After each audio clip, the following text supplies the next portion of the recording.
Great morning दोस्तों, great morning. नमस्कार, भूपेश आनंद आपके सामने। Mutual fund distributor level series 5A NISM हम इस समय कर रहे हैं और आज चैप्टर नंबर 1 लेक्चर नंबर 1 दोस्तों मैं स्टार्ट करने वाला हूं। I have already delivered first lecture. मैंने पहला लेक्चर म्यूचुअल फंड को लेकर आपके सामने chapter number 1 in regard to investment landscape मैंने आपको पूरी बातों को बताने की कोशिश की। आज हम कुछ और आगे चलेंगे, कुछ और बातें करेंगे और धीरे धीरे धीरे धीरे इस प्यार को बढ़ाएंगे। बेटे म्यूचुअल फंड डिस्ट्रीब्यूट छोड़ूंगा मैं आपको। एंड द पॉइंट इज खाली पास होना एक अलग बात है, आपको लॉजिकली समझना है कि क्लाइंट को कैसे कन्विंस करना है, क्लाइंट के मन की बातों को जानना है, तो आप ज्यादा कनेक्ट कर पाओगे। तो इन सभी लेक्चर्स में I will be telling you that technique also as a chartered accountant, as a company secretary, as a company cost accountant. बेटे लास्ट 25 ईयर्स 30 ईयर्स से मैं प्रैक्टिस ही कर रहा हूँ, तो मुझे मालूम है कि क्लाइंट को कैसे टैकल करना है, तो मैं आपको ज़्यादा बढ़िया गाइड कर पाऊंगा। ऐसा नहीं कि खाली पीपीटी बनाई और पीपीटी से बनाकर बोल दिया। पास होना एक पास तो यार बच्चा बच्चा हो जाएगा, 50% मार्क्स लेने हैं और उसी में से पेपर आना है। सवाल ये आता है कि क्या आप लाइफ में पास हो पाएंगे, म्यूचुअल फंड को से आपके अपनी इनकम को जनरेट कर पाएंगे। वो टेक्निक्स आपको मेरे लेक्चर्स में मिलने वाली हैं। तो आप जल्दी से रजिस्टर पहली बात तो ओपन कर लें, प्लीज रजिस्टर ओपन करें बेटे, जो मैंने लास्ट लेक्चर में आपको स्टार्ट कराया था। Mutual fund series 5A chapter 1 landscape, investment landscape and lecture number 2। आज के इस लेक्चर के थ्रू मैं लेक्चर नंबर 2 में कुछ आपको नेक्स्ट लर्निंग ऑब्जेक्टिव बताऊंगा। That is what I mean by savings and investment. What is the difference between बचत एंड निवेश? There's a huge difference for a mutual fund investor, for a investment advisor. आप investment advisor बनने वाले हैं, आपके लिए savings और investment में ह्यूज डिफरेंस होना चाहिए, है ना। तो मैं आज उसकी बातें भी करूंगा। कमर सीधी करके बैठना है हम सब ने बिल्कुल अच्छी तरह से। आइए जी, चैप्टर 1 इन्वेस्टमेंट लैंडस्केप में लर्निंग ऑब्जेक्टिव 2 आज हम डिस्कस करेंगे। दैट इज सेविंग्स और इन्वेस्टमेंट्स। सेविंग्स और इन्वेस्टमेंट्स, लर्निंग ऑब्जेक्टिव 2 सेविंग्स और investment by financial goals. I think you must have seen from your workbook also. I have given you the huge real case study that what is the meaning of a financial goal. Everyone wants finance. बेटे पैसे हर किसी को चाहिए, उसका हर किसी का गोल अगर हम बनाए ना, तो गोल में कहीं ना कहीं फाइनेंशियल गोल सभी का होगा। There is spiritual goal, there is a physical goal, there is a relationship goal, but financial goal has a very important role. तो मैंने कहा था as a mutual fund distributor you should know that what is the goal, financial goal of your client, और उसको monetise करना है, उसको events में डिस्ट्रीब्यूट करना है, फिर उसकी प्रायोरिटीज डिसाइड करनी है, फिर उसका टाइमलाइन करना है। There are 3 steps involved in setting up a financial goal. We have already discussed. Now you can have a child education as a financial goal. There can be retirement planning as a financial goal. There can be a vacation planning as a financial goal. You want to buy, आपका client घर भी खरीदने का एक गोल हो सकता है। आपके क्लाइंट का रिटायरमेंट का एक गोल हो सकता है। आपके क्लाइंट का को एक वोकेशन में जाना है, वो भी गोल हो सकता है। तो आपको उस गोल को फाइनेंस टर्म्स में कन्वर्ट करना है, और उसके लिए मैंने 3 स्टेप्स ऑलरेडी प्रिपेयर कर दिए थे। स्टेप नंबर 1 था कि आप उन इवेंट्स को पहले ढूंढिए, हादसे ढूंढिए। हादसों का शहर ये दिल्ली शहर है ना। पहले हादसे ढूंढिए, क्योंकि हम सबकी लाइफ में कुछ ना कुछ हादसे तो होंगे ही। सर्टन इवेंट्स होते हैं, कुछ हादसे हमें पता होता है और कुछ हादसे अपने आप अचानक हो जाते हैं। जो नहीं पता होता, अनइवेंट अनसर्टेन, वो 10% होते हैं। 80-90% वही हादसे होते हैं जो हमें मालूम होता है। शादी होना एक हादसा है ना। विवाह करना एक हादसा है, बच्चों का होना एक हादसा है, नॉर्मल इवेंट है। बट कई बार कोविड का आना, इट इज अनसर्टेन। तो फिर भी हम यहाँ पर पहले इन सभी प्रायोरिटीज को करेंगे। और मैंने एक आपको लास्ट लेक्चर में, थोड़ा सा आपको याद हो, लेक्चर नंबर 1 में ये बताया था कि भाई आपको एक बात बड़ी इंपॉर्टेंट है कि you have to find out that what are your responsibilities. Critically important कौन से गोल्स हैं, है ना। शॉर्ट टर्म गोल्स कौन से, लॉन्ग टर्म गोल्स कौन से, और वो क्रिटिकली इंपॉर्टेंट कितने हैं, उसमें से ड्रीम्स कितने हैं, इसमें से गुड टू हैव कितना है।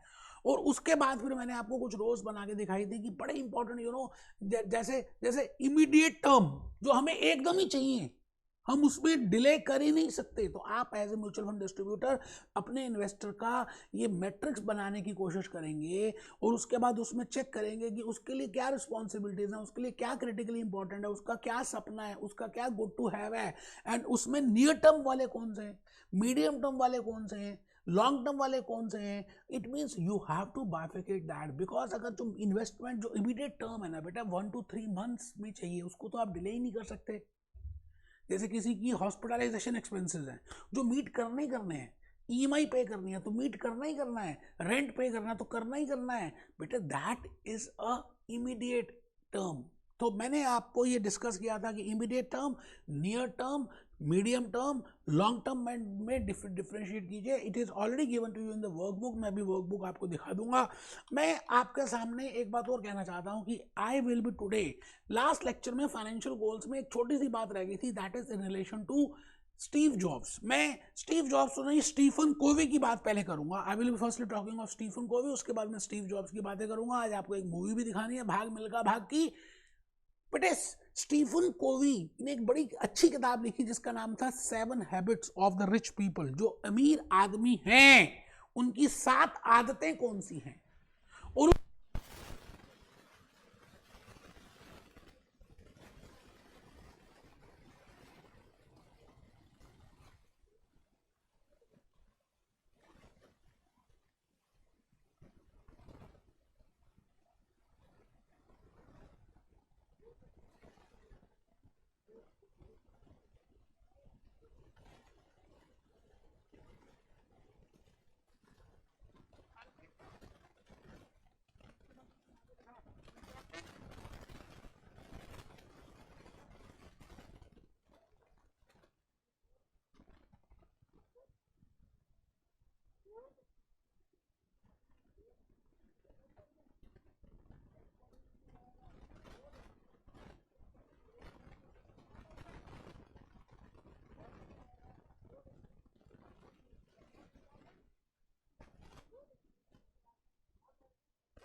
मतलब वो भविष्य की चिंता करी, वो भविष्य के बारे में सोच ही नहीं पाता क्योंकि उसकी रोज की जरूरतें इतनी सारी होती हैं। तो ये जो लोग होते हैं वो कॉमन पीपल होते हैं, वो लाइफ में आगे ग्रो नहीं कर पाते। ऐसा ऐसा मैं नहीं कह रहा बेटे, ऐसा स्टीफन कोवी कह रहा है अपनी book 7 habits of the rich people में, जो आपके NISM के म्यूचुअल फंड के वर्कबुक में उन्होंने इंक्लूड किया।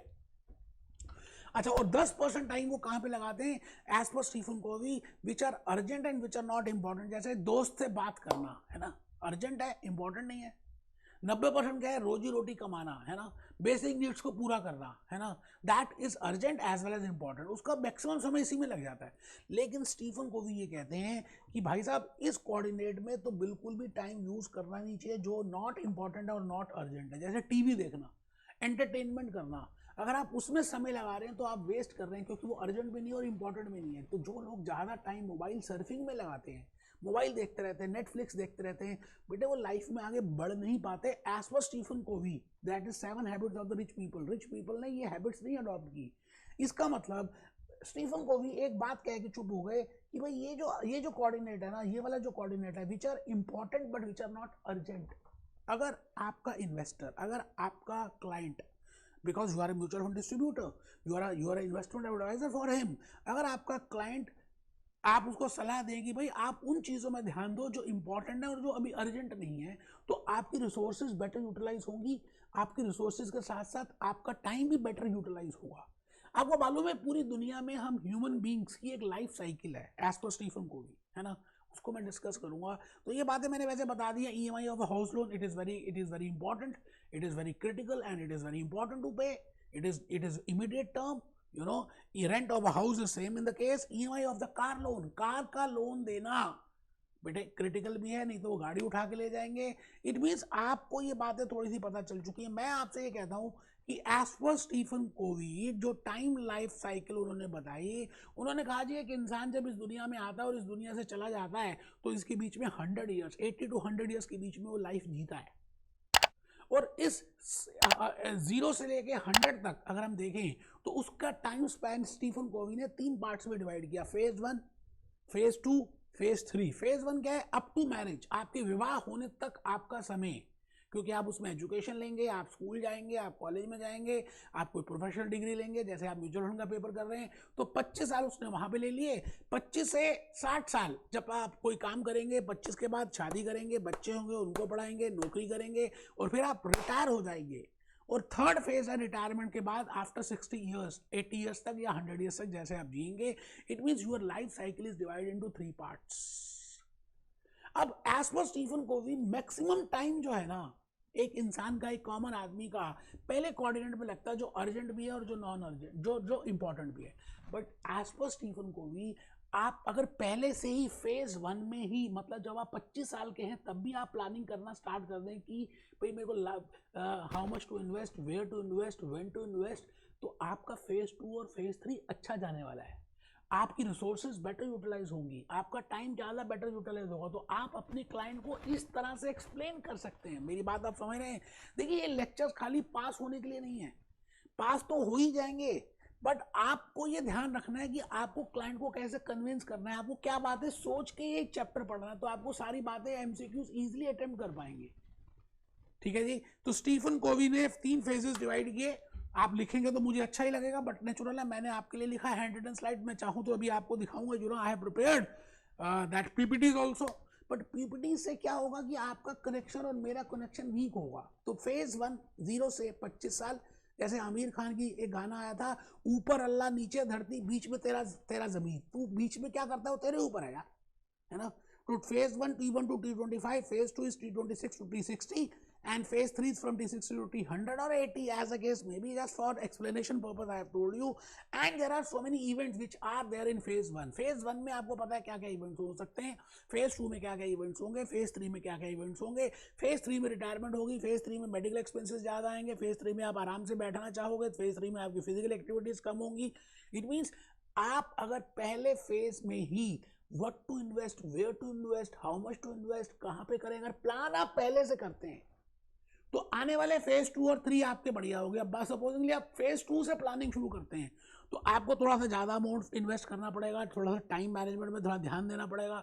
और अगर आप फेज 3 में इन्वेस्ट करते हैं, मतलब आपने फेज 1 में भी इन्वेस्टमेंट नहीं की, फेज 2 में भी इन्वेस्टमेंट नहीं की, तो फेज 3 में आपको कॉस्टली रहेगा, आपकी रिसोर्सेज फिर प्रॉपरली यूटिलाइज नहीं होंगी। तो एज पर Stephen Covey, the 7 habits of the rich people are they always plan from phase 1 because there are certain events which ought to be occur. I think आप मेरी बात को शायद समझ पा रहे हैं। मैं भूपेश आनंद आपको फिर रिपीट करता हूं कि जो मैट्रिक्स मिस्टर स्टीफन कोवी ने बनाई वो मैंने यहां पर आपके लिए बना दी है कि आपने क्या करना है। 90% ऑफ द टाइम अर्जेंट होता है, जो लोग मैंगो पीपल होते हैं, आम आदमी होते हैं, वो इसी काम में लगाते हैं, बेसिक नीड्स में, रोटी कपड़ा और मकान। 10% लोग जो है वो नॉट इंपॉर्टेंट वर्क करते हैं, विच इज अर्जेंट, जैसे दोस्त से बात करना अर्जेंट है बट इंपॉर्टेंट नहीं है। और कुछ ये 90 और 10% हो गए, 100%। अब यहाँ पर आ गए हम नॉट अर्जेंट। नॉट अर्जेंट में एंटरटेनमेंट के लिए, टीवी के लिए जो टाइम यूज कर देते हैं। बट एज पर स्टीफन कोवी आपको यहाँ पे टाइम लगाना चाहिए, फ्यूचर में टाइम लगाना चाहिए। जो लोग यहाँ पर इन्वेस्टमेंट, यहाँ के लिए इन्वेस्टमेंट करते हैं, वो लोग लाइफ में आगे बढ़ते हैं। तो ये बात तो थी लास्ट लेक्चर की दोस्तों, जो मैंने आपको बतानी थी फाइनेंशियल गोल्स में, बिकॉज वो थोड़ा सा लंबा हो गया था। तो फाइनेंशियल गोल्स क्या होते हैं and what are the, how to quantify them, how what are the steps for that, what is the matrix for that, what is Stephen Covey. I think आपको मोटा मोटी समझ आ गया। आज का ये जो लर्निंग ऑब्जेक्टिव है ना, मैं भूपेश आनंद आज आपके सामने यही बात करने वाला हूँ। आज का ये जो लर्निंग ऑब्जेक्टिव है, अगर आप अपनी उसमें देखें वर्कबुक में, that is second objective which is named as savings versus investment। भाई सेविंग्स में और इन्वेस्टमेंट्स में क्या डिफरेंस होता है ना, ये लर्निंग ऑब्जेक्टिव है। जैसे मैंने बताया सभी लर्निंग ऑब्जेक्टिव के मैं अलग अलग छोटे वीडियोस लूंगा। तो बेटे आप एक तो यहाँ से पढ़ेंगे, अभी पढ़ना नहीं है, पहले आपने मेरी कहानी को सुनना है। You have to listen to my story.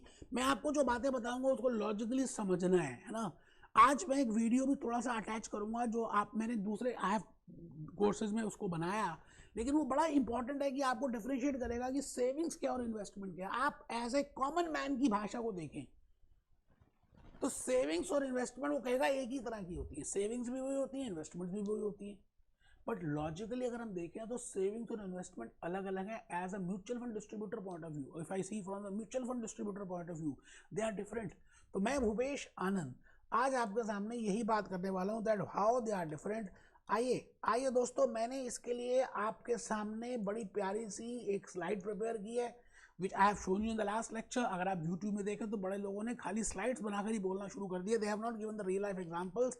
But Bhupesh Anand real life example के साथ साथ आपको ये बताना चाहेगा that how you can be successful in as a mutual fund distributor. आपको क्लाइंट को कैसे समझना है, क्लाइंट से क्या बातें करनी है, क्लाइंट से कैसे कनेक्शन लेकर आना है। तो दोस्तों आज का ही जो लेक्चर है that is on depend on the meaning of savings और इन्वेस्टमेंट। आपको क्या लगता है सेविंग्स क्या होती है और इन्वेस्टमेंट क्या होती है? आपने अपने पेरेंट्स से सुना होगा कि बचत करनी चाहिए, बचाना चाहिए, पैसे बचाने चाहिए। जैसे इनकम आपकी 100 रुपीज़ की है तो आपको 80 रुपीज़ एक्सपेंस करना चाहिए, 20 रुपये बच गए, इसको कहते हैं सेविंग्स। सेविंग्स का मतलब है बचत। बचत का मतलब है कि भाई कल भविष्य में अगर चाहिए होंगे तो सेफ्टी रहेगी ना हमारे पास। आप ये बताइए, आप सुबह मॉर्निंग में 100 रुपये लेके चलते हैं, 80 रुपीज़ सेव कर देंगे, पूरा दिन खर्च करेंगे और 20 रुपये बचाएंगे, तो एक थोड़ा सा मन में तसल्ली से रहती है ना कि भाई ठीक है, एक हमने एक एक एक, एक क्या कहते हैं एक फ्यूचर को थोड़ा सा सर्टन सेफ्टी के पर्पस के लिए हमने इस पैसे को सेव किया। इट मीन सेविंग्स कहीं भी वर्ड यूज होता है तो सेविंग्स का मतलब है सेफ्टी, सेफ्टी का मतलब है बचत, बचत का मतलब है सेव। एस से स्टार्ट हुआ। जैसे आप कहते हैं ना कि किसी को एक्सीडेंट से बचाया आपने, कोई किसी का एक्सीडेंट हो रहा था आपने उसको सेव कर दिया, तो सेविंग्स का मतलब हम उस सेंस में लेकर आते हैं। But my dear friend, as a mutual fund distributor I can say you that saving is not equal to investment. Savings और इन्वेस्टमेंट अलग अलग चीज है बेटे। सेविंग का मतलब है बचाना और इन्वेस्टमेंट का मतलब है निवेश करना, कहीं पे इन्वेस्ट करना रिटर्न के ऑब्जेक्टिव से। आप इस दुनिया में कुछ भी करते हैं तो there has been an objective, आप उसके पीछे कुछ एक्सपेक्ट करते हैं कि मुझे ये मिले। जैसे आज आप म्यूचुअल फंड डिस्ट्रीब्यूटर का पेपर अटेम्प्ट कर रहेंगे तो आप एक्सपेक्ट करेंगे कि मैं क्लाइंट होंगे, मेरा बिजनेस होगा, मेरे को रिटर्न में कुछ आएगा, कमीशन मिलेगी। Similarly when a investor invest, जब भी इन्वेस्टर इन्वेस्ट करता है तो उसकी एक्सपेक्टेशन होती है कि उसको उसके बदले में कुछ रिटर्न मिले। तो बेटे सेविंग करना एक पहला स्टेप है। स्टेप नंबर 2 है इन्वेस्ट करना। ये पूरा प्रोसेस है। सेव करना पहला स्टेप है, save. Step number 2 is investment. I think आप मेरी बात को शायद समझ पा रहे हैं जो मैं कहना चाह रहा हूँ। पूरे इन्वेस्टमेंट प्रोसेस की बात करें तो जब तक आप सेव नहीं करेंगे, आपको जब तक अल्फाबेट्स नहीं पता होंगे, A for apple, B for banana, C for cat, तो आप एप्पल के स्पेलिंग नहीं कर सकते। You cannot invest if you don't know how to save. तो फर्स्ट स्टेप इज बचत करना एंड सेकंड स्टेप इज उस बचत का निवेश करना। जब आप निवेश करते हैं तो उसमें से कुछ एक्सपेक्ट करते हैं, उस एक्सपेक्टेशन का नाम है रिटर्न। आई थिंक आप समझ रहे हैं। तो आप थोड़ा सा ये फैक्टर्स मैंने अभी बताने है ना। तो सेविंग्स का मतलब लिख लें सेफ्टी ऑफ मनी, ठीक है जी। ये तो स्लाइड आपको मिलेगी बट मैं चाहता हूं कि पहले आप इसमें से लिख लें थोड़ा सा, so that you can get an idea. For a mutual fund distributor, बेटे आज का लर्निंग ऑब्जेक्टिव स्टार्ट हो गया है। For a mutual fund distributor, बड़ी मेहनत की है दोस्तों आपके लिए। Savings is not equal to investment. Savings और इन्वेस्टमेंट्स बराबर नहीं होते। सेविंग्स हम बोलते हैं बचत को और इन्वेस्टमेंट बोलते हैं निवेश को।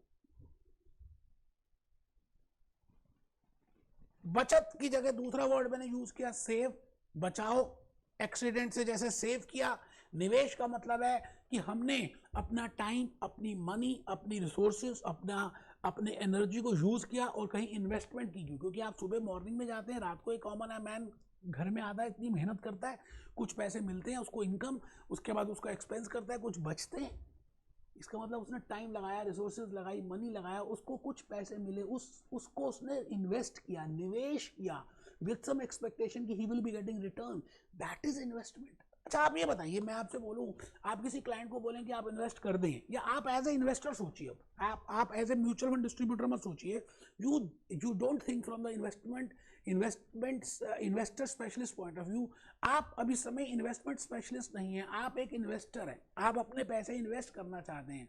तो आप मुझे बताइए कि आप कौन कौन सी बातों का ध्यान रखेंगे और what are the points to be taken into account और what are the features to be taken into account while जब आप इन्वेस्टमेंट करना चाहते हैं तो ऐसी कौन सी बातें होंगी जिन बातों का आप ध्यान रखेंगे। जैसे मैं आपसे कहता हूं म्यूचुअल फंड डिस्ट्रीब्यूटर के लेक्चर्स आपको परचेज करने हैं, तो ऐसी कौन सी बातें होंगी, आपके पास यूट्यूब में बड़ी सारी ऑप्शंस हैं, आप कौन कौन सी बातों का ध्यान रखेंगे कि भाई ये वाली बातें होंगी अगर टीचर के अंदर, तो हम ये लेक्चर्स बाय करेंगे और उसके बाद पेपर देंगे। Similarly before investing you should be clear कि आप कौन से ऐसे पॉइंट्स को माइंड में रखेंगे अगर आप इन्वेस्ट करना चाहते हैं। तो बेटे मुझे ऐसा लगता है कि सबसे पहले जब मैं इन्वेस्ट करूंगा, मैं अगर एज ए इन्वेस्टर सोचना स्टार्ट कर दूं, तो मैं देखूंगा कि उसमें रिटर्न कितना मिल रहा है। If I invest in SBI mutual fund scheme, if I invest in HDFC, if I go for ICICI, if I go for Muthoot Finance, if I go for this, then how much is the return I am getting? अच्छा, वो return market rate से ज्यादा है या market rate से कम है। मतलब अगर मैं FD में पैसे लगाता तो मुझे वहां कितना मिलता, और अगर इस म्यूचुअल फंड में लगाऊंगा तो मुझे कितना रिटर्न मिलेगा, whether it is more than market rate और लेस देन मार्केट रेट और इक्वल टू मार्केट रेट। अच्छा, क्या उस पैसे में सेफ्टी भी है? आप बताइए एज ए इन्वेस्टर आप क्या क्या सोचेंगे। बस वही बातों को मैंने आज चर्चा करनी है, हम उनकी डिस्कशन करेंगे। अभी मैं आपको लेकर चलूंगा कहां पर बेटे, भाग मिल्खा भाग की कहानी दिखाऊंगा। तो आपने ये देखना है कि वो इन्वेस्टमेंट जो आप करने जा रहे हैं उसके कुछ फीचर्स होने चाहिए। जैसे जैसे पिज़्ज़ा खाते हैं तो पिज़्ज़ा खाने के कुछ फीचर्स होते हैं कि भाई उसमें क्रीम भी हो, उसमें चीज़ लगी हो, उसमें टोमेटो हो, उसमें कैप्सिकम हो, उसमें पनीर हो, उसमें ये भी हो, उसमें पैन हो। Similarly, if I say investment, there are good habits of an investment. That is first क्या होगी कि भाई उसमें सेफ्टी हो, उसका रिटर्न अच्छी तरह से मिलता हो। अच्छा, जहां पे आप इन्वेस्ट करें आराम से आप इन्वेस्ट कर पाए, जब चाहें तब उसके पैसे आप विड्रॉ कर लें, मतलब लिक्विडिटी हो। अच्छा, आप उस इन्वेस्टमेंट को आराम से खुद अपने आप इंडिपेंडेंट होकर उसको रीड कर लें, कन्वीनियंस हो। ऐसा नहीं हो कि भाई बहुत देर के बाद जाकर होगा, कहीं किसी चैनल के थ्रू आप डायरेक्टली खुद कर पाए, है ना, उस मोबाइल ऐप से पैसे इन्वेस्ट कर पाए, जैसे भीम UPI ऐप से या पेटीएम से पेमेंट कर पाए।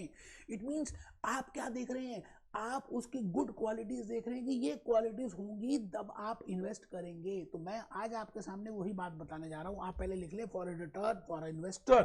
देखिए अब आपको थोड़ा सा इन्वेस्टर के पॉइंट से सोचना है। Who has saved will be concerned about, क्या क्या चीजों का ध्यान रखेगा यार। वो गुड रिटर्न की बात करेगा, वो टाइमली रिटर्न की बात करेगा कि समय से मुझे पैसे मिल जाएंगे नहीं मिल जाएंगे, अच्छा रिटर्न अच्छा मिलेगा नहीं मिलेगा, सेफ्टी होगी या नहीं होगी, लिक्विडिटी होगी या नहीं होगी, उसके साथ साथ कन्वीनियंस होगी या नहीं होगी। अच्छा, कहीं टैक्स तो ज़्यादा नहीं आ जाएगा, इनकम टैक्स डिपार्टमेंट कहीं मेरे पास ज़्यादा टैक्स तो नहीं ले लेगा, क्या मुझे मैच्योरिटी तक रखना पड़ेगा या मैच्योरिटी से पहले भी मैं सेल कर सकता हूँ। तो बेटे ये सभी बातें मैं आने वाले लेक्चर्स में आपको डीपली बताऊंगा। There are so many investment जिनको आप मैच्योरिटी पे बेचते हैं तो टैक्स नहीं लगेगा, because I am a chartered accountant, I can tell you very easily. क्या उसमें 80C की या 80G की या 80DD की छूट मिलेगी नहीं मिलेगी। तो बेटे आपको ये ध्यान रखना है, then only you can advise to your investor. And for a clearing examination, you should be clear with these whether that income is regular income or whether it is a capital gain income। मतलब capital gain का मतलब है आपने 1 लाख रुपए की investment कराई अपने client की SBI म्यूचुअल फंड में, और कुछ दिनों के बाद उसकी वैल्यू 1,50,000 रुपए हो गई और आपने बेच दिया। मान लेते हैं आपके इन्वेस्टर ने सेल कर दिया, तो 1,50,000 का बेचा, 1 लाख का खरीदा था, तो 1,50,000 माइनस 1,50,000 रुपए में कहूंगा it is capital gain. I think you are getting my point. Tax कितना कटेगा, सेफ्टी कितनी है, लिक्विडिटी कितनी है, इन सभी बातों का आप ध्यान रखेंगे। तो मैंने कहा कि पहले आप लिख लें, बेटे लिखने से ना आपकी जान पहचान बढ़ जाएगी। ठीक है sir, good return, timely return, liquidity, convenience, ticket size.